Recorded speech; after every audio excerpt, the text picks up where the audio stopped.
Hello everyone on YouTube. This is Matt Panther, otherwise known as mattnessfreshness, my YouTube name.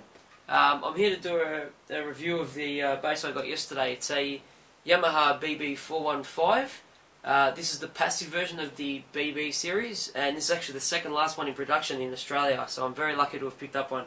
Been after one for a very long time, I have to say.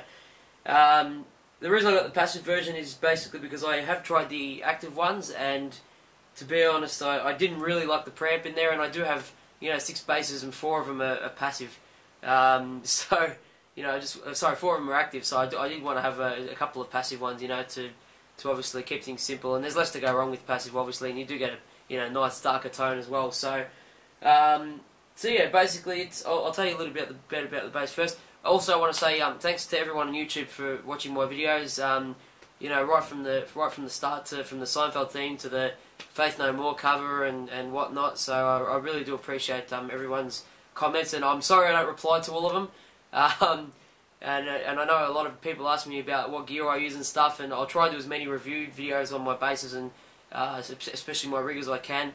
And yeah, I'll try and do them when I get a little bit more time. I'm just flat chat at the moment, I'm afraid, so that's why I haven't been able to. But again, I appreciate all your comments and stuff. It's fantastic. Thanks a lot. So yeah, I'll tell you a bit about the bass, pretty much. It's a standard BB series. It's a 5-string bass, 34-inch scale. Basically, it is, as I said, it is passive. I wanted to keep a passive bass. Obviously, as I said, I got 4 active ones, and I thought, well, I use David Eden bass heads, which are extremely versatile and clean, and I thought, if I don't have enough tonal variation with them, then Jesus, I should be working out how to figure it out a bit more. So that's why I sort of stuck with the passive on this one. I do have one other passive bass, which is the court bass, which I used in the Seinfeld video. Both of those, I love just the dark, vintagey tone on them, which this one has as well, which I'll show you in a minute.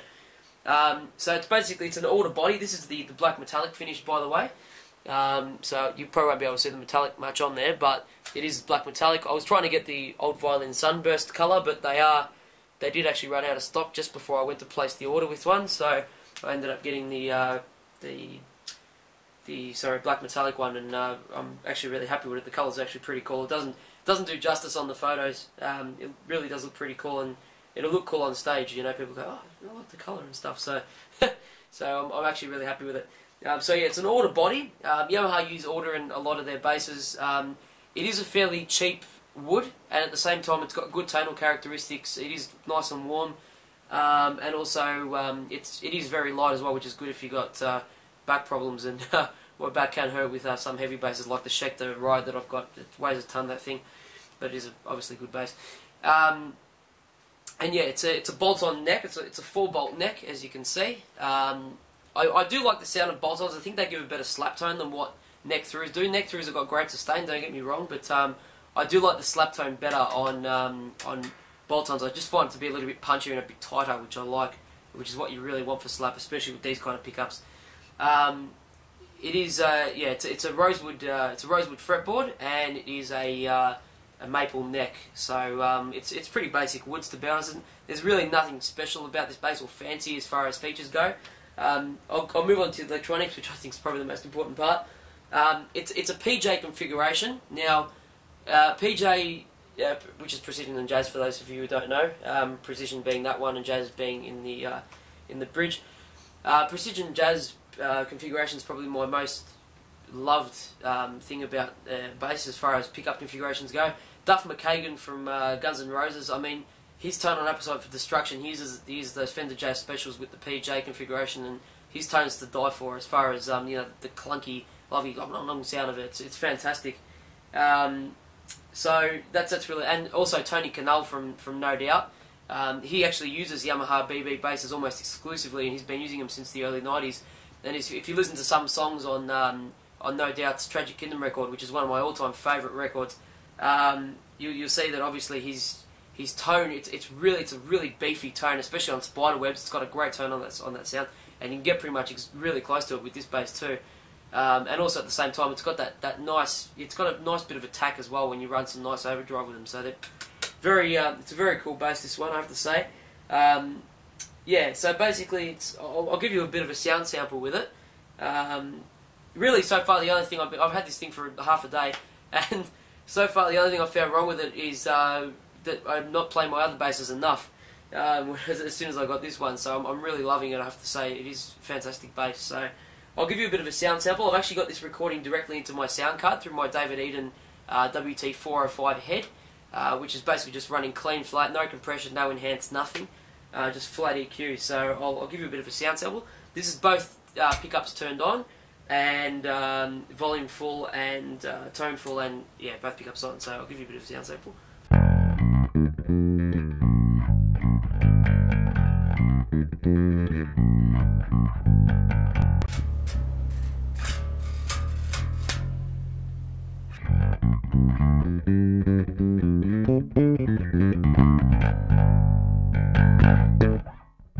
Bit of a slap tone as well. This has got a great slap tone, by the way. Have a look at this.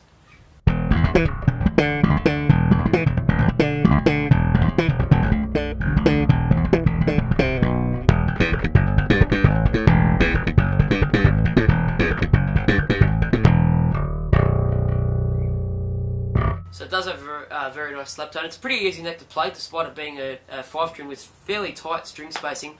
I haven't actually measured the string spacing, sorry, but you should be able to find that on the net somewhere. So yeah, that's with both pickups on. I'll show you just the... I'm in a cover band, by the way, and we do stuff from you know, early rock to top 40 stuff, you know, Keisha and everything. And you know, even though this is passive, it really does cover most songs across the board. That's what I love about the PJ configuration. It's just fantastic, especially when it's 5-string too. But we do Video Killed the Radio Star by the Buggles, and this nails the tone almost completely. Have a listen to this.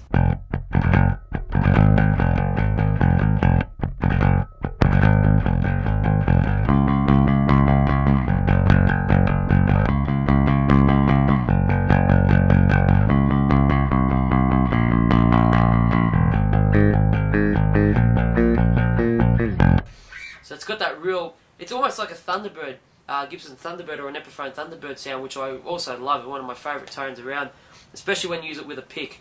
So that's what I love about it. And I'll show you with some overdrive. I've got some custom overdrive patches here. Have a listen to this. This is with fingers, by the way, not pick.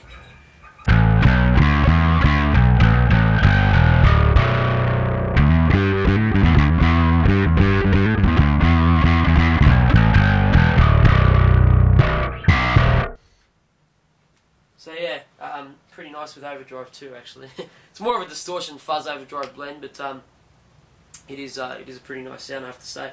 And I'll show you, I'll try and make this quick, so I'm running out of time here. YouTube only allows me 10 minutes. I'll show you with the P pickup. This is with pick.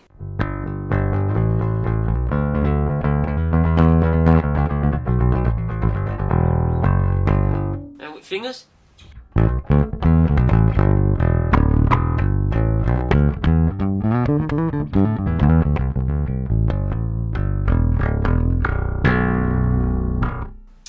So pretty nice sound there too. It's right in the middle too, so it's exactly like a P-bass sound, which is really cool. And the jazz pickup with fingers. I won't show you this one with pick because no one uses the bridge pickup with pick. It's just, you don't do it.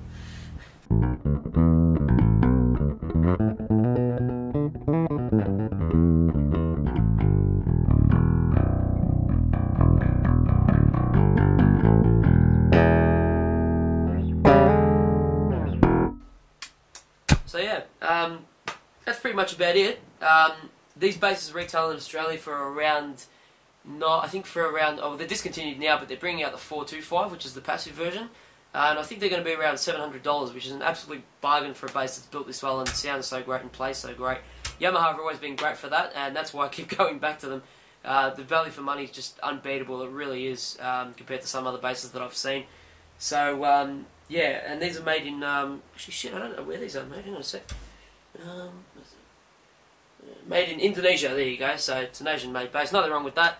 The Schecter that I've got, which is over a $2,000 bass, is made in Korea, and that thing's one of the best built basses I've seen in my life. So you know, nothing wrong with the build quality of those kind of basses. This is absolutely fantastic. So I recommend you do go get one.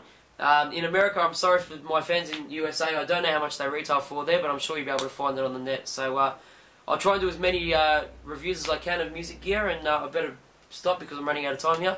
And I'll try and upload as many videos as I can. Thanks a lot, guys. See ya.